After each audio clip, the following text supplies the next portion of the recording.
Live from San Diego, California.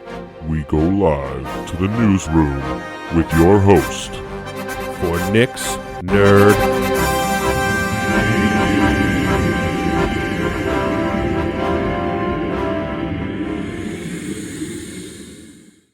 Well, hey there, friends, and welcome to Nick's Nerd News. I'm your host, Nick, if that wasn't already a little obvious. Welcome to this week's rendition of the show.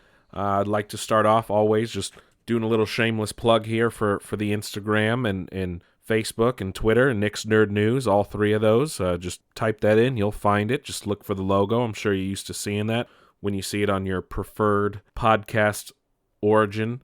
Also, check out nicksnerdnews.com. You can go there to get links to all the social medias. You can also go there to get links to the show. So if you want to listen on Spotify or Google or iTunes, you can click right there and find links to the show. Or you can listen to it right there in your browser if you want. So that's totally up to you guys. However you want to listen, do you, right? Okay. Anyway, let's just forget all that. We are about over halfway done with April.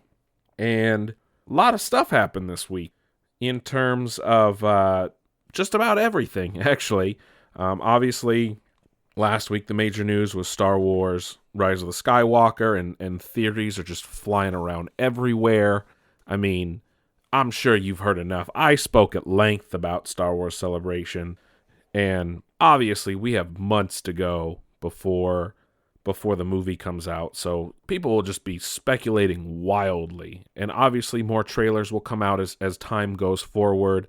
This was just a teaser that we got, but hey, that's how the cookie crumbles, right? Am I right? But let's get right into it, huh? Video games. Mortal Kombat comes out, should be out, actually, will be out by the time you hear this. And can't wait to get that, so we'll talk about that on next week's show, along with Avengers, obviously. But Mortal Kombat actually dropped a new trailer this past week to get people hyped for the game. And oh my god, it got me like hyped on another level, mainly because it used the song from the movie. And you know, and then like the music, like... And I was just like, this is fucking getting me hyped. I can't fucking wait. I mean, I've always loved the Mortal Kombat games. The new timeline ones are pretty friggin' awesome. And so Mortal Kombat that came out in 2011 was kind of like a reboot, if you will. It kind of told the story of the first couple games over. And then Mortal Kombat 10 or Mortal Kombat X, however you want to say, kind of kept that storyline going and then takes place like 20 years later for a majority of it. That's how you get like Cassie Cage and Jackie Briggs, you know, Jax's daughter, and Johnny Cage and Sonya Blade's daughter, Cassie Cage, you know, and all those different characters because it takes place in like a future. And then this one, obviously, they're playing around with time a whole lot more if you've seen any of the ads, with the main villain being Kronika and her time manipulation powers and things like this. And obviously everything revolves around Raiden and Scorpion and things like that. So I'm stoked. I cannot wait. Definitely check out that trailer if you haven't yet. Granted, the game's going to be out by the time you're listening to this, but you can still go look at trailers and maybe change your mind on a game if you haven't fully decided yet. Also, I guess it came out that there was a company that was working on a remaster of the original three Mortal Kombats, but I guess Warner Brothers had pretty much given them the go-ahead and then pulled the plug at like the last minute, which kind of sucks. Granted, how do you remaster a game like that? Because they used like footage of like actual people that they superimposed in the game. So I'm sure someone knows how to do it. It might look weird or different. Wouldn't look the right way, but who knows? But that's it. If you have a Switch and you always wanted to play Cuphead, it is now available for purchase on your Switch. It used to be a Microsoft and PC exclusive and is now available on that platform. It's a really fun game. It's really fucking hard. I would definitely urge you to get it because you get to support a nice indie studio They hand drew pretty much everything in the game. If you just want to support artists, it's like a $20 game, so probably digital only. I doubt that they didn't do a physical release for Xbox, so I don't think they have a physical release for Switch, but I don't know. I don't buy Switch games yet. So Cory Barlog, the studio head at Sony Santa Monica, the studio behind God of War, they've been doing a lot of stuff on Twitter and social media lately because the 1-year anniversary of God of War is coming up next week, April 28th, I want to say. They've been doing a whole lot of teasing and things like this, and people thought, oh, DLC's coming, and they're like, no, we have to clarify that it is just 1-year anniversary content, like themes and other stuff. No actual DLC for the game, at least not story content, things like this. But they did announce that a God of War documentary will release on YouTube, kind of talking about how the game was made. It's called Raising Kratos, and it's actually out now. So you can watch that on YouTube if you guys are interested. That game was amazing. It won all the Game of the Year awards, pretty much stealing everything from Red Dead Redemption 2. But granted, that both of those games were perfection last year. It'll be a long time before something can top both of them story-wise. But who knows? Cyberpunk 2077 isn't far off. Matt Wood, who's a sound director at Lucasfilm, also the voice of General Grievous in like Episode 3 and some of the other Star Wars content, was being interviewed at Celebration. This came out afterward, after people really had time to just like decompress and really understand everything that had been going on at Celebration. Pretty much teased that a new Lego Star Wars game is coming. A lot of people have been theorizing this, and there's been other rumors and leaks. Because there was no Lego Star Wars for The Last Jedi. The last Lego Star Wars game to come out was The Force Awakens, so we've kind of had a bit of a drought in terms of that, but he pretty much teased that they were working on sound editing and mixing for that, but that'd be awesome. Lego games are always fun. I always get them after the fact when they're like on super discounted sales, like digitally, but they're fun to play. I mean, I have nephews, so it's always good to have a game like that available for them to play other than Minecraft. So that way you just don't go insane listening to the Minecraft music. But I'd welcome another Lego Star Wars game. They're a blast to play. Especially the collectability and replayability in those games is on another level. Traveler's Tales really knocked it out of the park there. We had an announcement for Marvel Ultimate Alliance 3. Remember, this is a Switch exclusive. It will release on July 19th. So if you guys are into that's when you can get that. What is this? Mark Cerny, he's like the lead developer, or I forget his official position at Sony and PlayStation, was being interviewed by Wired magazine, and apparently they pretty much gave all the specs on the next gen PlayStation, stopped short of calling it PlayStation 5, which is an odd move. I don't get that totally. I understand it because they don't want to ruin people's expectations because the internet just will blow up over the tiniest little fucking thing. But he said some really interesting things. It will have a solid state drive, but it will also have the ability for ray tracing and 8K graphics. Those two things stand out the most because ray tracing is fairly new in terms of modern GPUs. I mean, NVIDIA's new 20 series just came out, and those I think they only just added the ability for ray tracing like recently in a software update. And ray tracing is normally used in like movie special effects, and gaming has yet to take full advantage of it. And granted, those graphics cards are like $2,000 a piece if you want to have that ability. Most games don't even support it. Hell, I think maybe one or two. Granted, things are going to start changing in the next year or so, so by the time this PlayStation comes out, ray tracing might be a thing. I don't know if TVs will be able to put that out, because TVs work a lot differently than computer monitors in terms of refresh rates and things like this, but I don't know.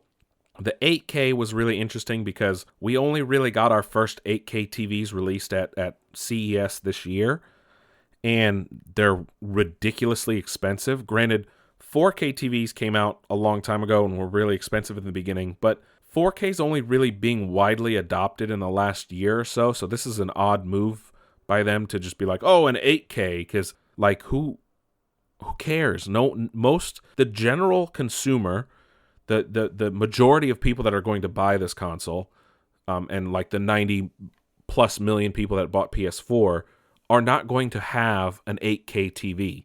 A majority of them will probably have a 4K TV by the end of next year. That's just how the market's moving. It's almost like you can get a basic 4K TV without HDR for like a couple $100.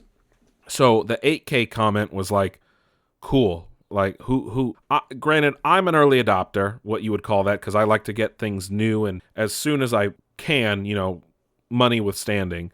But I will not be able to afford an 8K TV as they stand right now. Granted, in a year's time, we don't know what the technology is going to be, what the advancements are going to be, and what the pricing is going to be like. But still, 8K, I feel like, is still 2 or 3 years off before it's a viable option for most people. Not even most people, for like a small minority of people. Because the people that are going to be able to afford and get 8K TVs are like an extremely small minority. Just because it's like $8,000 for like the cheapest 8K TV right now. I know that's a weird thing to focus on, but anyway, it will have backwards compatibility with PlayStation 4. Nothing beyond that was announced. And it won't be download only, which obviously means it will still have a disk drive. Also in the same Wired interview, he said that PSVR will work. The current PSVR will work with the next generation PlayStation. Its CPU will be based off AMD's Ryzen 3rd generation variant chipset, and that its GPU, or technically its graphics card, will be based on a custom Radeon Navi series, which is one of Radeon's current series right now on graphics units. So that's just a little bit of news. Obviously, we're still months away from any real news on it and official specs. Those are just things that he hinted at and no official numbers. I'm sure we'll know more at E3 or if they have a PlayStation experience this year. But that was Mark Cerny talking to Wired. Speaking of gaming experiences, Gamescom, which is the yearly conference in Cologne, Germany every year, which is in the fall or later in the summer, August. Jeff Keighley, the man behind the Game Awards, is getting his own announcement show at Gamescom. So he'll host that like the first day. So be on the lookout for that. Microsoft was back with their Inside Xbox this past week, and they dropped some news on some more games headed to Game Pass. But they made the all-digital Xbox One S all-digital edition official. It will come with 1 terabyte. Will always have a suggested retail price to be $50 cheaper than the standard Xbox One S. So they're shooting at $250. I know you can get an S right now for about $250, but the suggested retail price on that is normally $300. So I'm guessing with this coming out, depending on various sales and things like this, at some point in the year, you might be able to get an Xbox One S, not an X, but an S for probably like $200 if you're lucky. Right now, it comes with 3 games, and it comes with like some stuff for Game Pass and other deals. And then in this that releases on May 7th, so just a couple weeks away. And then on top of that, they announced Xbox Game Pass Ultimate. It's official now. It combines Xbox Live and Game Pass for $15 a month for just that nice, lovely fee, and you get access to both. So normally those things on their own at a monthly cost would be $20. So you're saving a little bit of money here. They didn't announce if you can get it in like 6-month, 3-month, or 1-year increments just so far as a monthly fee. So that's usually the more expensive way to do it. Like if you buy Xbox Live monthly, it's $10 a month. But if you buy it like in 3-month or 6-month or a year, they're always on sale though. So you can always get it, because normally it's $60 for the year, but sometimes it's down to like $40. So it's obviously cheaper to buy it in the year increments as opposed to like monthly. And then a lot of things have been going out. The NPD group, they're the ones who keep track of sales of gaming and things like this. I saw this on Reddit a lot, IGN. A lot of people had this, but some people compiled the top 10 best-selling video games of all time.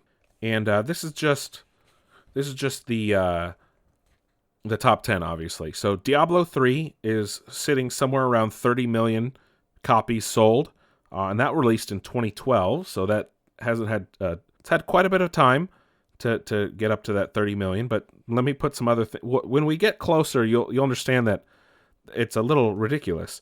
Wii Sports Resort has sold around 33.09 million. That was released in 2009. Mario Kart Wii, released in 2008, has sold around 37.14 million copies total.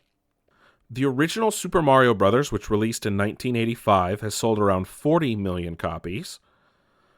The original Pokemon games, so Red, Blue, Green, and Yellow, which released in 96, 97, have sold around 45 million copies total. Granted, that's 4 games, so they technically all count as one. PUBG, PlayerUnknown's Battlegrounds, has sold 50 million copies and was originally released in early access in 2017. So a lot of people got that game for cheap, essentially, and got a free upgrade of the final version. Wii Sports, which released in 2006, has sold 82 million 0.86 copies. And then here's one that's a huge kicker, and it's only been out for about 5.5 years. Grand Theft Auto 5 has sold 100 million copies. This is the number 3 selling game of all time, and released in 2013.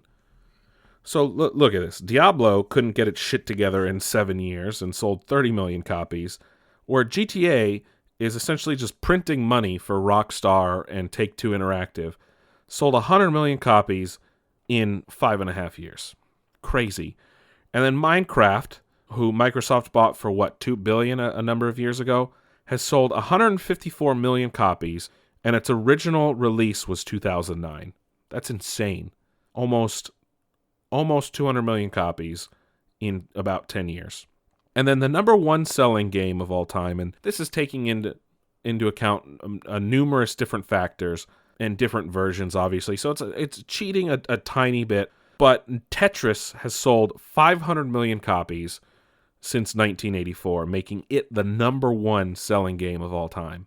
It's rather interesting to see how these numbers play out, that the original Pokemon are so high. PUBG is a lot higher than you'd expect. And granted, Fortnite doesn't have true numbers because it's not officially sold as a game, so it can't really be tracked in a traditional sense. So I'm sure Fortnite is somewhere in the realm of the top 5. But again, we don't have official numbers per se. It could probably knock PUBG off, maybe Wii Sports. Who knows? Who knows where that lies? But that's gaming for this week. We're gonna change it up again this week just because movies. Because I want to talk about Game of Thrones at the end. We'll talk about episode 1, obviously, just so we have a week for people to catch up. But movies. The creator of the TV show Killing Eve has been hired apparently to liven up the Bond 25 script, which is supposed to start shooting later this year for a release later in the year, later in 2020, excuse me. So I'm sure we'll get more news on that. Daniel Craig's last Bond, obviously. Michelle Yeoh, who's been extremely busy as of late, being in Star Trek Discovery and many things, is actually joining the Avatar sequel. She was recently cast. No word on who she will be playing, just that she's going to be joining the plethora of Avatar sequels currently in development. Finally got some news on the long-gestating Minecraft movie. After Rob McElhenney left the movie, excuse me, and it was delayed, essentially. It was supposed to come out this year. Now Peter Sollett, who worked on Nick and Nora's Infinite Playlist, has been named as the new director and writer of the movie and is expected to drop in March of 2022. So we're a full 3 years away from that movie coming out. Yeah, that's a long time. Very long time. We got our first look at the new Chucky, or the Buddy doll, as they're calling it in the new Child's Play. Very modern take of a possibly like Internet of Things doll or IoT doll, who's connected to different devices. Got a new trailer for it as well, and it takes advantage of a new modern setting where he can connect to different smart devices and use those to his advantage to kill you, essentially.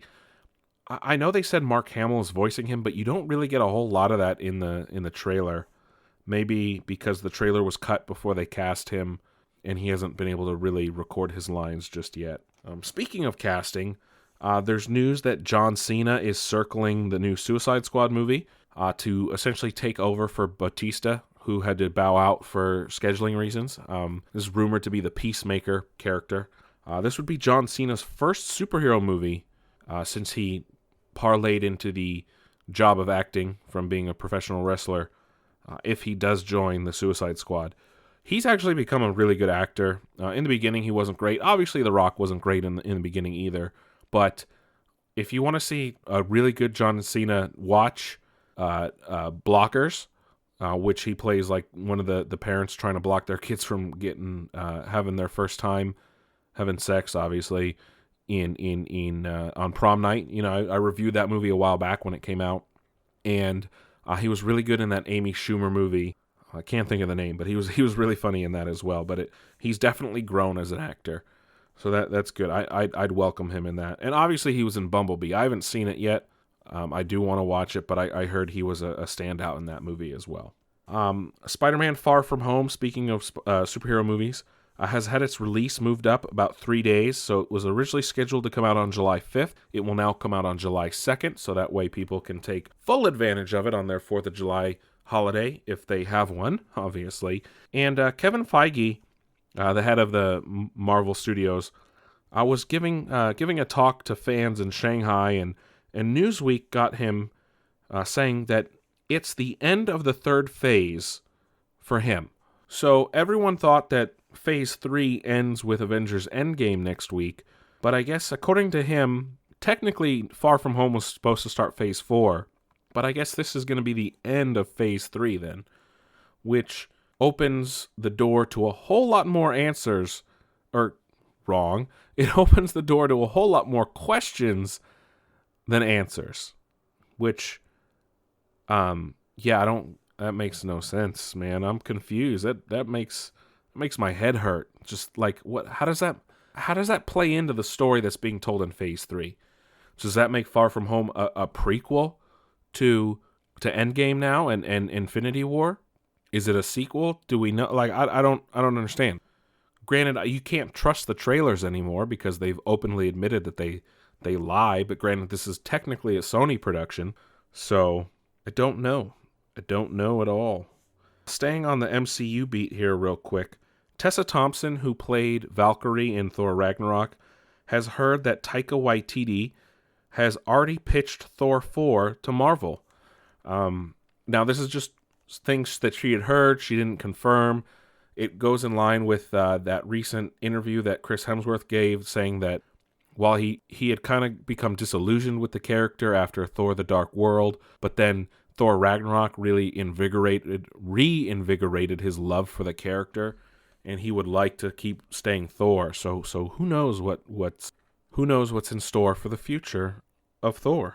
Toho, who you might not be familiar with unless you're a big kaiju fan, but essentially they're the creators of or they own the rights to Godzilla, and they share those rights with Legendary Pictures here in the US, so that we can have American Godzillas.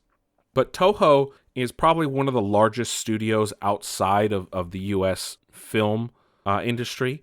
They're the biggest in Japan, obviously. They do more than just kaiju films. They actually produce a lot of anime. Pokemon in particular, all the Pokemon movies are actually done by Toho when they're released outside of the U.S. And they recently announced that they hope to make more waves and moves into the U.S. market to kind of build up their portfolio here, which I would welcome wholeheartedly. Hopefully this doesn't put a kibosh on plans for the current Monsterverse, as they're calling it, with Kong and Godzilla King of the Monsters next month, and then Godzilla vs. Kong next year. Hopefully that will just make a nice partnership between them. But I welcome this, especially since they produce a lot of anime films and anime shows in general, because hopefully that will bring a lot more to the U.S. and widen their audiences. It's a good thing. It's always a good thing. Scott Derrickson, who was the director of the first the first Doctor Strange movie, and obviously working on the next. Also directed some other horror films in the past, but he recently tweeted an image that made it seem like he might be working on a new Hellraiser project. And what's funny is it wouldn't be his first, but I know that, granted, I've never really seen a Hellraiser movie all the way through. I just know who Pinhead is. He's a pop culture icon, essentially, just like most main horror characters seem to be. But he made it seem like maybe something's going on that we don't know about. I know some other Hellraiser projects have been in the works for quite a while, so maybe he can breathe new life into it, especially after what he's been able to achieve with the different things surrounding Doctor Strange, and we'll see what happens with Doctor Strange 2, obviously. So this was a bit of odd news, but Michelle Borth, she's an actress.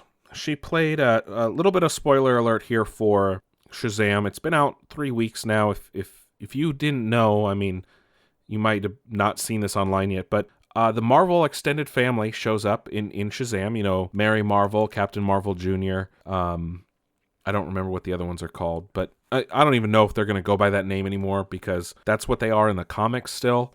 And obviously Captain Marvel goes by Shazam.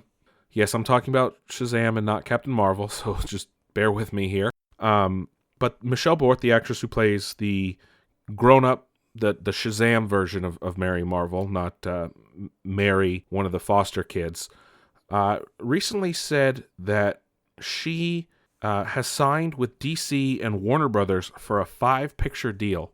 So obviously Shazam 2 in some capacity, and then will the extended Shazam family show up in other DC movies? I wonder how that will play out. Who knows? It could be just a 5-picture deal where she just does 5 movies with Warner and not necessarily just DC, because that's the way it reads, but no word on what the truth is of that statement. And then I saw Hellboy this weekend, the new movie. Yeah, that movie was mediocre at best. It's getting... The Rotten score and the Metacritic score are not great. They're hovering in the high 50s, low 60s at best. And I mean, it was visually cool, but other than that, it was lacking on plot. It was lacking in substance, really. There was a lot of plot holes. It came off as one of my friends that I saw the film with, it described it as very campy, and I agree with that statement. It came off as very fake a lot of times too, and overacted. I know that David Harbour, there's been stories about him being like a diva, and he didn't want to do too many takes of scenes, which, I mean, when you sit in the makeup chair for as long as he probably did as Hellboy, you probably want to get out of it as fast as you can. But again, that's still not like an excuse. Mila Jovovich came off, her stuff especially came out as like extremely overacting, and it seemed like she was reading off a cue card for a majority of the time. And they weren't really able to balance the humor with the seriousness of the film, which the Del Toro movies did very well, the Guillermo Del Toro ones. David Harbour was cool as Hellboy. Looked odd in a couple places, like the makeup wasn't consistent at certain times, and they kind of rush you into it as if you might have seen the other ones and had a basic idea of Hellboy. There is some backstory, obviously, for people who've never seen it before, the other ones, or have read the comics, and there's an interesting story at play. But again, some things were graphically appealing and great and held up very well compared to some other modern superhero type movies. Other things came off as if they were on like a made for TV, like sci-fi movie in terms of effects quality. Not great. There's a lot of story bits at play that don't make sense as well. Like there's points in the story where they go certain places and things don't add up in a way that they should. So was kind of a little confusing at points. It's like, wait, what? Why is that character this all of a sudden? And that's not explained all the way. They take advantage of their R-rated.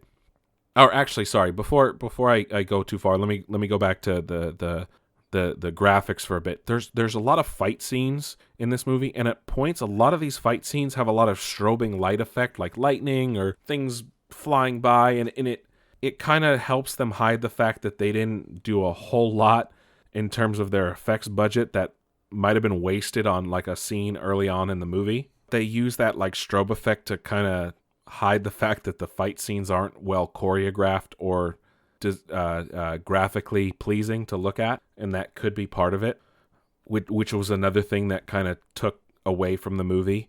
But the other thing is, it was great to have Hellboy rated R because it can take full advantage of the comic setting, not comical setting, but the setting in the comic, with demons and things like this and gore and language. But it was almost, and I don't have an issue with gratuitous violence for the most part, but when it's used as let's just do it because we can, that's when it goes beyond gratuitous, and it's just like why?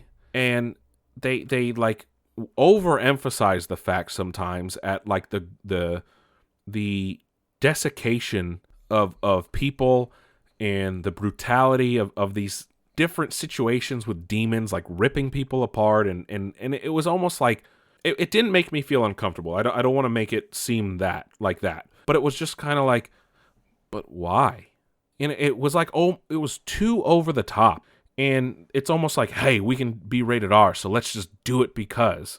And granted, I was talking about like Mortal Kombat at the beginning of the episode here, and that game is known for going over the top and gratuitous violence and things like that, but they use it in a way that like fits the story they're trying to tell. And yes, fatalities are supposed to be like ridiculous things that would never happen in reality. But in Hellboy, they do similar things with these ridiculous demons that show up, but it's almost like did you really need to do that? Is that really necessary?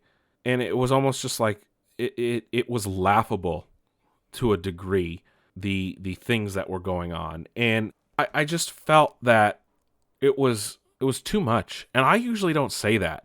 And it was, I don't know, they could have scaled it back a bit and still gotten the same point they were trying to make. But it was almost like, not grotesque, but it was almost to the point of like, I don't know if you ever played the game or seen clips of the game Dante's Inferno, where that game was just like so over the top, it was just dumb. It was just wrong. That's almost what was going on here. And I was just like, why? Like, you use the R rating to a effect that makes sense, not to the point where it's like, oh, we can just show these gross out, like, killing death scenes. Like, no, come on. Ridiculous. But if I had to score it, honestly, and I didn't have high expectations going in because I know it was getting reamed by critics and users alike. I don't have a big history with Hellboy like I do with Batman and things like this, and I do like the Del Toro films. But in all honesty, I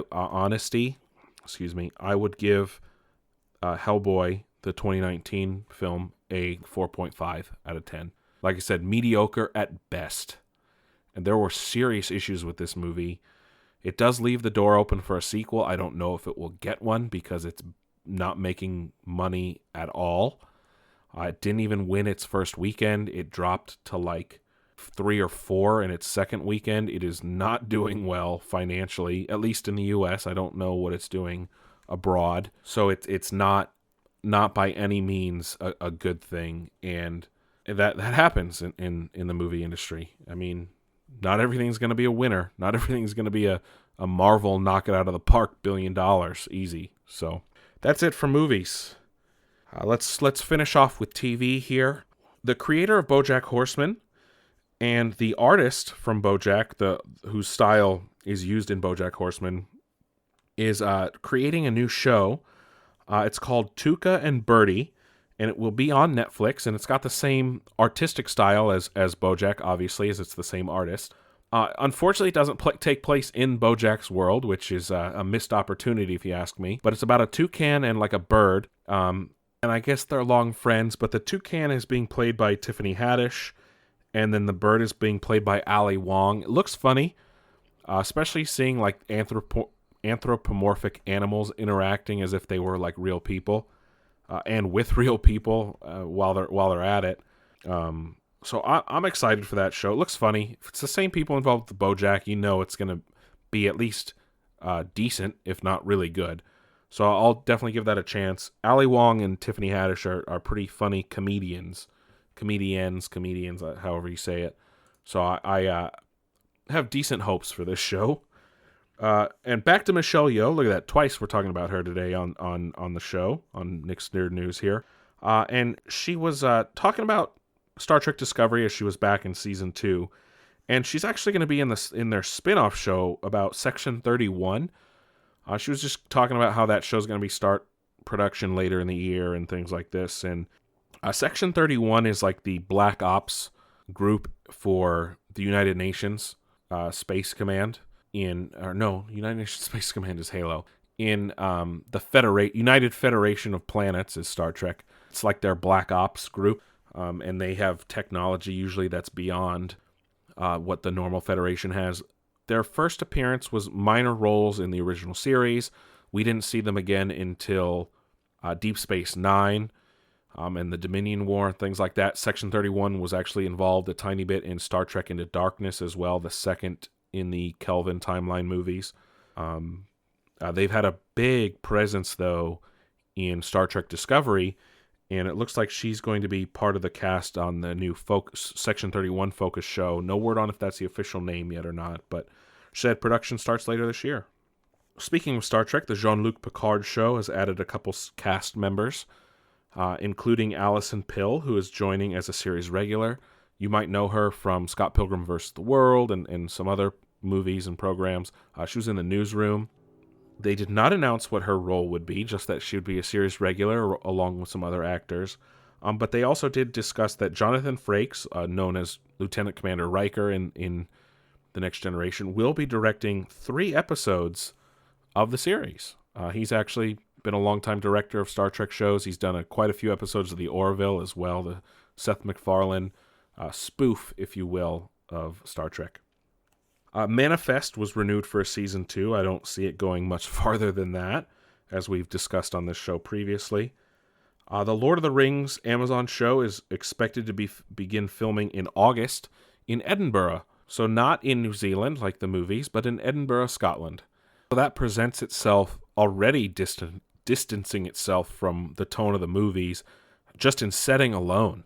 Unless, obviously, they film in a soundstage and things like that. So we'll see when that show actually drops what the tone and world building will be like. And Showtime's Halo series has found its Master Chief in Pablo Schreiber, who is the half-brother of Liev Schreiber, who obviously played Ray Donovan on Showtime. He was Sabretooth in the Wolverine Origins film. Been around the block a lot and done a lot of things. He does a lot of voiceover work as well. But Pablo Schreiber, his half-brother, will play Master Chief. And then they announced a couple of other cast members who are going to be new characters to the Halo mythos. And we'll see if Master Chief actually takes his helmet off. And essentially this would be the first official look at what Master Chief looks like underneath the helmet, other than just his eyes that we see in Halo 4. As I think this show will be official canon in the Halo mythos. They haven't officially announced that yet, so we'll find out later in the year once production is fully underway. We got our first trailer for DC's Swamp Thing, which is supposed to start in May, and our first look at Swamp Thing proper as well. He looks great, but this is all also on the back of news that was never officially confirmed, but it was rumored that production had stopped and that the season order went from 12 to 10 episodes, I think it was, as DC shifts to refocus how DC Universe Online works, which is a little interesting, to say the least, because I figured a lot of people were liking that how that service worked and excited for the shows that were on it. But it's weird that would come out like the day before the trailer dropped. So I don't know. Nothing's been confirmed yet in that regard, but it'd be really shitty if it does, because hopefully that show turns out to be really good. The Gifted, the X-Men focused show on Fox, has been canceled. It will not get a season 3. Obviously, in light of the Disney-Fox merger, No word yet on if that could live on Hulu or something like that. It will not be on Fox anymore, as it was produced by a studio that now Disney owns, and Fox, the channel, is still part of Fox, and all that corporate stuff. We got a new trailer for Krypton Season 2, and we get a good look at how Brainiac will be involved. Doomsday, good look at Doomsday, and then Lobo as well, who I can't fucking wait for, because he is the man with a plan. Love Lobo. The last Zarnian. Awesome dude. Awesome character, at least. Some assorted things before we get into Game of Thrones. Got a trailer for the relaunch of the Jurassic Park ride at Universal Studios, which will be now known as the Jurassic World. The ride will actually feature the Mosasaurus, that big, awesome underwater dinosaur from the first, from both movies, I should say. It's involved in both of them, and looks like they changed the ride up a bit to kind of fit with the Jurassic World theme as opposed to the Jurassic Park theme. So we'll see how that does. I'm excited to see that. I don't know if they're going to do that at Universal Studios Hollywood just yet. I know that was mostly at Orlando at Islands of Adventure, but I'm sure they'll see how it works there to see how it affects the ride here in California. And I, for one, can't wait. The Jurassic Park ride was always one of my favorites. Universal Studios is a great place. I haven't been in a long time. I do want to go check out, the Wizarding World of Harry Potter. So I can't wait to see what happens there, because it's going to be a great alternative until it will be a viable option to go to Star Wars Land at Disney, which is just going to be a fucking shit show for the first year and a half at least, because it's Disneyland and just mobs of people. But anyway, let's close out the show here with Game of Thrones, huh? Dun dun dun dun dun dun dun dun. The first episode of season 8 was great. We got nice story beats on pretty much all the major players. Some loose ends are starting to tie up. HBO announced that it was the highest viewing of their show ever, with 17.4 million people, which is actually more than last year's premiere at 16.1 million, and even more than the season finale last year, which was 16.9 million.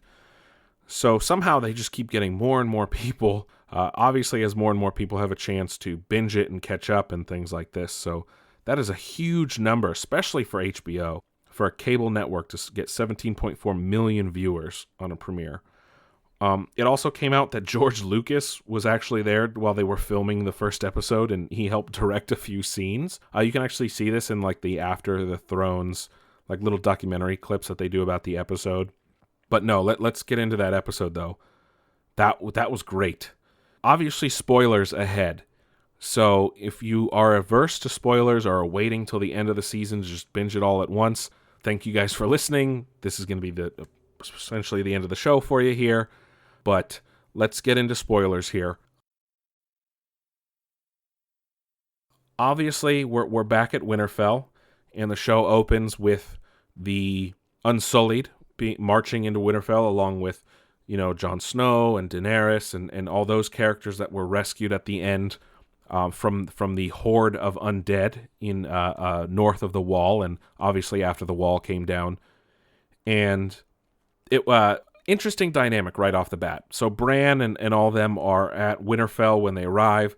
Sansa gives a very appropriately icy northern reaction to Daenerys, especially as Northerners are mistrusting, and Jon has bent the knee after being declared King of the North. Obviously, there's a lot of tension there. The best thing, though, is just Bran, who gives these, super creepy death stares, because, he's the three-eyed raven now, but just straight up tells Daenerys, the Night King has one of your dragons. The wall has fallen. They're marching. And they're like, oh, shit, time to get into high gear here. And it's actually really funny about that. The actor, Isaac Hempstead Wright, if I'm not mistaken, was giving an interview and said that those death stares that he gives, those blank, creepy stares that he gives in the show, are perfect. They just happened by circumstance because he actually wears glasses normally, and obviously he can't wear them in the show, so he can't see a damn thing.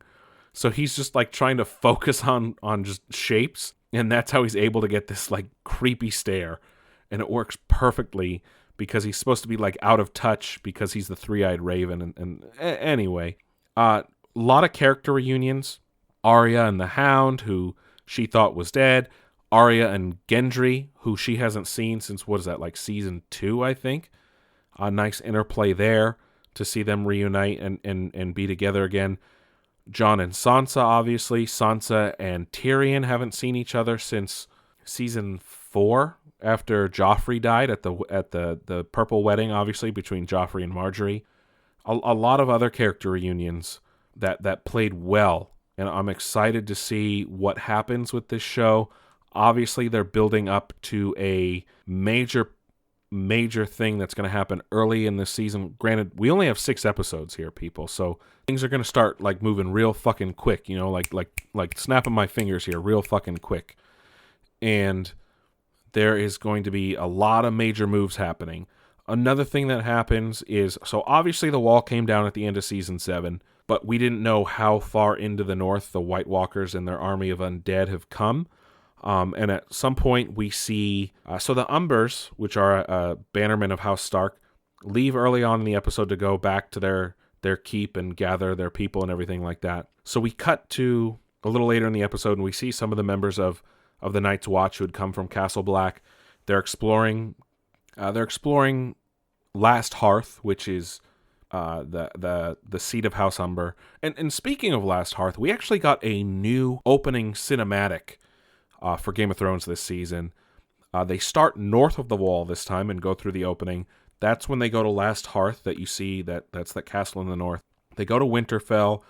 They go, King's Landing is actually redesigned in the opening. And for the first time, we actually see this in Winterfell and King's Landing.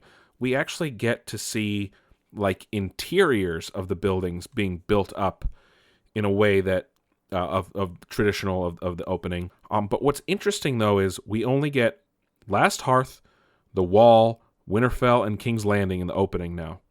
It doesn't show a whole lot of other places anymore because now the story is focused on just a few central places. Anyway, going back, so they're exploring Last Hearth, and they come into, they're going through the hallways, and they hear people walking around. They catch up, and it turns out it's Tormund and Beric, who were at the wall when it came down, and someone's about to attack Tormund, and he's like, oh, his eyes are blue, and then Tormund's like, my eyes were always blue, because, you know, after they get turned by a White Walker, their eyes turn blue. But it's a nice little reunion there between the characters. They go into the Great Hall of Last Hearth, and they find that the Umbers have already been mutilated by the White Walkers and arranged in their weird spiral patterns that they make with like dead bodies and things. So it's clear now that the White Walkers and their army are a lot closer to Winterfell than previously thought. So they have to book it back to Winterfell, which is kind of helps speeding up the story. We also go to King's Landing. We see Cersei plotting with Euron Greyjoy as well as the Golden Company, who are an army of sellswords. Theon rescues Yara from Euron's clutches, which we kind of saw at the end when like Theon jumped off the ship in a cowardly move, but he made up for that. So that will set up him and his men going to help in the north.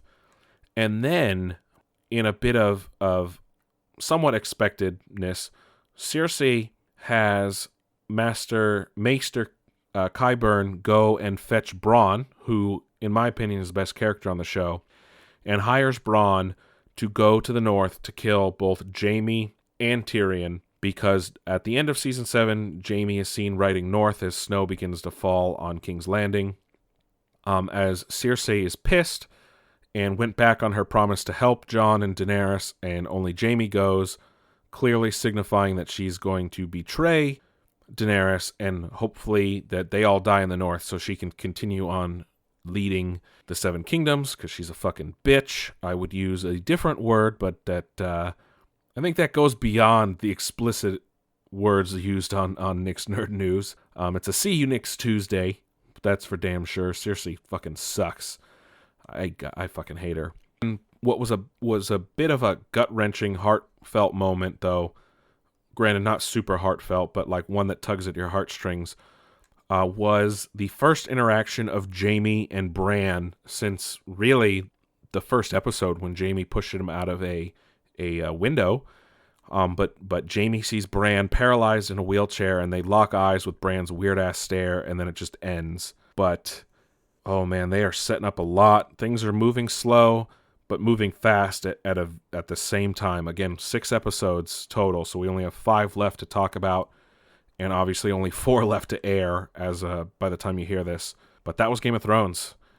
I'm excited to see where things go. There's a lot of new theories that I've been reading about. We'll talk about that next week because they tie more into episode 2 than they do episode 1. But thanks for listening to Nick's Nerd News. As always, like us on Instagram, Facebook, and Twitter. Nick's Nerd News on all 3.